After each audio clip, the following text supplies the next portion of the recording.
आपका हमारे प्यारे चैनल आर सुपर क्लासेस में आपका स्वागत है। तो आज हम कक्षा 12 के गॉस का प्रमेय पढ़ेंगे जो कि फिजिक्स का है और चैप्टर नंबर 1 का है। ठीक है। और अगर आप लोगों को यह वीडियो अच्छा लगे तो आप लोग इस चैनल को सब्सक्राइब कीजिएगा और अपने दोस्तों के साथ शेयर जरूर कीजिएगा। तो चलिए इसकी शुरुआत करते हैं। ठीक है। तो यहाँ बोलता है जी गॉस का प्रमेय। गॉस के प्रमेय क्या कहते हैं कि किसी बंद पृष्ठ से गुजरने वाला संपूर्ण वैद्युत फ्लक्स उस पृष्ठ के अंदर उपस्थित आवेश का एक बट्टा एप्सिलॉन नॉट गुना होता है। ठीक है दोस्तों। अब इसका मतलब क्या है, आइए हम इसको थोड़ा सा ग्राफ के माध्यम से समझते हैं। क्या बोला है, किसी बंद पृष्ठ। तो अगर हम लोग कोई बंद पृष्ठ मान लीजिए ले लेते हैं। ठीक है। ये मेरे पास क्या है, बंद पृष्ठ है। किसी बंद पृष्ठ से गुजरने वाला संपूर्ण वैद्युत फ्लक्स, क्या बोला है, संपूर्ण वैद्युत फ्लक्स। तो अगर हम वैद्युत फ्लक्स करें तो लीजिए संपूर्ण वैद्युत फ्लक्स गुजर रहा है। मान लीजिए वैद्युत फ्लक्स क्या कर रहे हैं, गुजर रहे हैं। ठीक है। बोला है संपूर्ण वैद्युत फ्लक्स उस पृष्ठ के अंदर उपस्थित आवेश का, इस पृष्ठ के अंदर उपस्थित आवेश का 1/एप्सिलॉन नॉट गुना होता है। ठीक है। किसी क्या है, देखिए उस पृष्ठ के अंदर उपस्थित आवेश का 1/एप्सिलॉन नॉट गुना होता है। बात समझ में आया, नहीं आया? समझिए, किसी बंद पृष्ठ है, कोई बंद पृष्ठ है, इससे क्या कर रहा है, संपूर्ण वैद्युत फ्लक्स जा रहा है। और जब जा रहा है तो उस पृष्ठ के अंदर उपस्थित क्या है, आवेश है, उसका एप्सिलॉन नॉट गुना होता है। और समझ में आया? अच्छा, अब इसका सूत्र कैसे बनाएंगे? तो क्या है, किसी बंद पृष्ठ से गुजरने वाला कुल वैद्युत फ्लक्स उस पृष्ठ के अंदर उपस्थित 1/एप्सिलॉन नॉट गुना होता है। आवेश का 1/एप्सिलॉन नॉट गुना होता है। कहने का मतलब यहाँ पे 1 कर दिया तो कोई मतलब नहीं है, 1/एप्सिलॉन नॉट गुना होता है। इसको हम हटा देते हैं। ठीक है दोस्तों, यही हो गया। समझ में आ रहा है कि नहीं आ रहा है? तो यह आपका क्या हो गया, यही हमारे गॉस भैया कहे थे। समझ में आ रहा नहीं? यही हमारे गॉस भैया किए थे कि किसी बंद पृष्ठ है भैया, उससे जितना वैद्युत फ्लक्स गुजर रहा है उसमें उपस्थित जो पृष्ठ है ओकरे अंदर जो आवेश होता है ओकरे 1/एप्सिलॉन नॉट गुना होता है। ठीक है। तो इसका देखिए ऐसे ही किया जाता है। आगे समझिएगा, इसकी उत्पत्ति कैसे करते हैं। इसकी उत्पत्ति मतलब इस सूत्र का हम लोग कैसे उत्पत्ति करेंगे, निर्माण कैसे करेंगे। तो उसके लिए हमने एक क्या बनाया है, हमने एक आप लोग को यह देखिए डायग्राम बनाया है। इसमें क्या होता है, मान लीजिए इस सूत्र की उत्पत्ति करने के लिए हमें सर्वप्रथम यह ग्राफ बनाना पड़ेगा। जो यहाँ पे क्या है, माना एक कोई मेरे पास बिंदु है, जो बिंदु उस पे क्या है, प्लस क्यू आरोपित है। इस बिंदु क्यू से आर दूरी पर, आर देखिए आर मीटर दूरी पर कोई बिंदु पी है, जहां पे हमें क्या करना है, विद्युत क्षेत्र की तीव्रता ज्ञात करनी है। अब इसी से हमने क्या किया, यहां से लेकर के एक ऐसे गोला खींच दिया। देखिए गोला खींचे, गोला खींचने के बाद इस बिंदु P से जो विद्युत क्षेत्र है वह किस बगल है, इस बगल गया है। और यहाँ पे जो बिंदु P पर जो है क्षेत्रफल सदिश के लिए दिखाया और DA ऊपर वेक्टर लगा है। ठीक है। और यह कितना है, वह तन्नी सा क्षेत्रफल है। देखिए दोस्तों यह कितना है, छोटे से क्षेत्रफल के लिए हमारा क्या लगाया जाता है, D। और यहाँ पे क्षेत्रफल है तो क्षेत्रफल को A। और यह देखिए पूरा क्षेत्रफल के लिए लगाया गया है क्या, एरिया। क्या लगाया गया है, एरिया। ठीक है। तो ये हम क्या लिखेंगे, सर्वप्रथम हम लिखेंगे कि प्लस क्यूब के कारण बिंदु P पर विद्युत क्षेत्र की तीव्रता, विद्युत क्षेत्र की तीव्रता। तो यहीं पे हम इसको लिखेंगे प्लस क्यूब के कारण बिंदु P पर वैद्युत क्षेत्र की तीव्रता। यह क्या होता है, वैद्युत क्षेत्र की तीव्रता? तो आप लोगों को हम पढ़ा चुके हैं पहले भी। अगर आप लोग नहीं पढ़े हैं तो आप लोग हमारे वीडियो लेक्चर को जाकर देख लीजिएगा। उसमें पढ़ाए थे कि E बराबर 1/4 पाई एप्सिलॉन नॉट होता है और Q/r² होता है। ठीक है। यही होता है हमारा, किसी बिंदु पर अगर वैद्युत क्षेत्र की तीव्रता ज्ञात करना होगा तो। ठीक है। अब यहाँ पे देखिए क्षेत्रफल अवयव जो मेरा दिया है डी ए, क्षेत्रफल अवयव डी ए के कारण बिंदु ओ पर बना घन कोण, इसको ज्ञात करेंगे। तो यहाँ पे लिखेंगे क्षेत्रफल अवयव, क्षेत्रफल अवयव डी ए, क्षेत्रफल अवयव डी ए के कारण बिंदु पी, अच्छा क्षेत्रफल अवयव डी ए के कारण बिंदु ओ किस पे बन रहा है जी, बिंदु ओ पर, बिंदु ओ पर बना घन कोण, बना घन कोण। अब आप लोग समझिएगा, हाई जो डी ओमेगा है ना, इसे ओमेगा कहते हैं जी, ऐसे होता है ऐसे करके, ई डी ओमेगा है।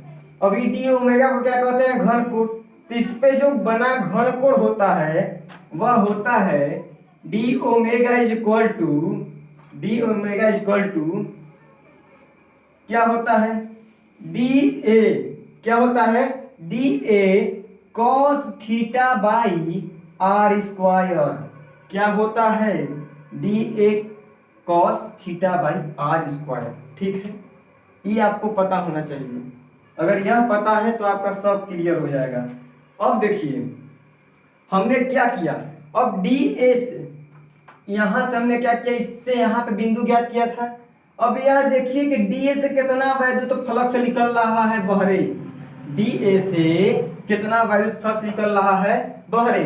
अगर तन्नी से निकल रहा है, छोटा सा है क्षेत्रफल तो छोटा निकलेगा जी, तनिए से निकलेगा। उसके बाद क्या करेंगे, इस पूरा को निकालने के लिए हम करते हैं समाकलन। तो अगर छोटा के लिए ज्ञात कर लिया जाए, उसके बाद बड़ा के लिए हम लोग कर देंगे क्या चीज, समाकलन।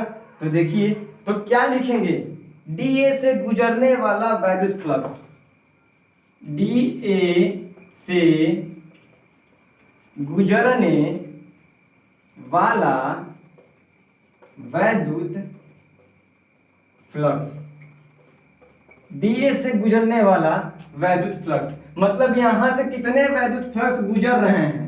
ठीक है, तो यहां से तो सर्वप्रथम क्या करेंगे, देखिएगा आप लोगों को यह पता होना चाहिए कि फाई ई बराबर, आप लोग पढ़े हैं फाई ई बराबर क्या होता है, ई डी ए, और इसके ऊपर क्या लगा होता है, सदिश का निशानी, मतलब वेक्टर का निशानी लगा होता है। ठीक है, और यह क्या है, यह पूरे के लिए न हो गया, लेकिन हम निकाल कितने लिए रहे हैं, तन्नी सा के लिए, छोटा सा डी ए है। तो यहाँ पे क्या लगा देंगे दोस्तों, क्या लगा दें हम यहाँ पे, क्या लगाएंगे, डी, छोटा से लिए हो गया।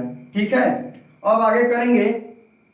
तो आगे हम लोग क्या करते हैं कि यहाँ पे चलिए एक लाइन यहीं पे कर देते हैं। तो डी फाई ई बराबर, इसको वेक्टर को हटाने के लिए हम लोग क्या करते हैं, ई डी ए, वेक्टर को हटाने के लिए हम लोग कास थीटा का प्रयोग करते हैं। किसका प्रयोग करते हैं, कास थीटा का प्रयोग करते हैं। ये आपको पता होना चाहिए कि वेक्टर जैसे हटेगा वैसे कास थीटा आ ही जाएगा, एक और हक होता है, आ गया।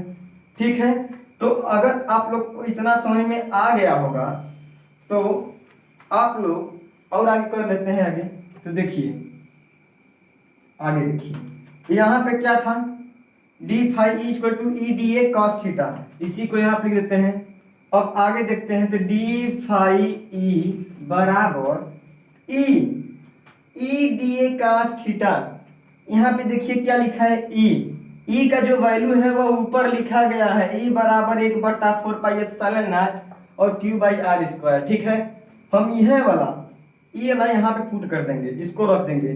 तो यहाँ पे रखेंगे तो क्या होगा, 1/4 पाई एप्सिलॉन नॉट क्यू बराबर आर का स्क्वायर, और उसके बाद यह क्या है आपके पास बचा, D A cos theta, D A cos theta बचा है जी, समझ में आ रहा है, डी ए कॉस थीटा बचा है। तो हम क्या करते हैं कि ये वाला क्यूब को यहाँ लिख देते हैं। ठीक है, तो डी फाई ई बराबर, ये जो क्यूब है ये सब गुणे में है तो हम इसको यहाँ लिख देते हैं, तो क्या बेजाय है, लिख देते हैं क्यू बराबर आपके पास क्या बचा, 4 पाई एप्सिलॉन नॉट, और यह वाला जो है D A cos theta by E जो आर है वह एक नीचे आ गया। ठीक है, आर स्क्वायर। अब आप लोग ध्यान दीजिएगा दोस्तों एकर मान ध्यान से देखिए, d a cos theta by r square जो है यहाँ पे लिखवाए हैं कि नहीं लिखवाए हैं, डी ओमेगा का मान, डी ओमेगा का मान भी तो d a cos theta by r square होता है। तो यह वाला मनवा इन्हें ने पुट कर देंगे तो क्या दिक्कत है, कर ही देते हैं। डी फाई ई बराबर Q by 4 pi epsilon not, इतने की जगह पे क्या भरना है, डी ओमेगा। क्या भरना है, डी ओमेगा। अब आपको इतना क्लियर आ गया कि नहीं, इतना अगर समझ में आ गया होगा तो आगे देखिए, d phi e, d phi e इतना पता हो गया।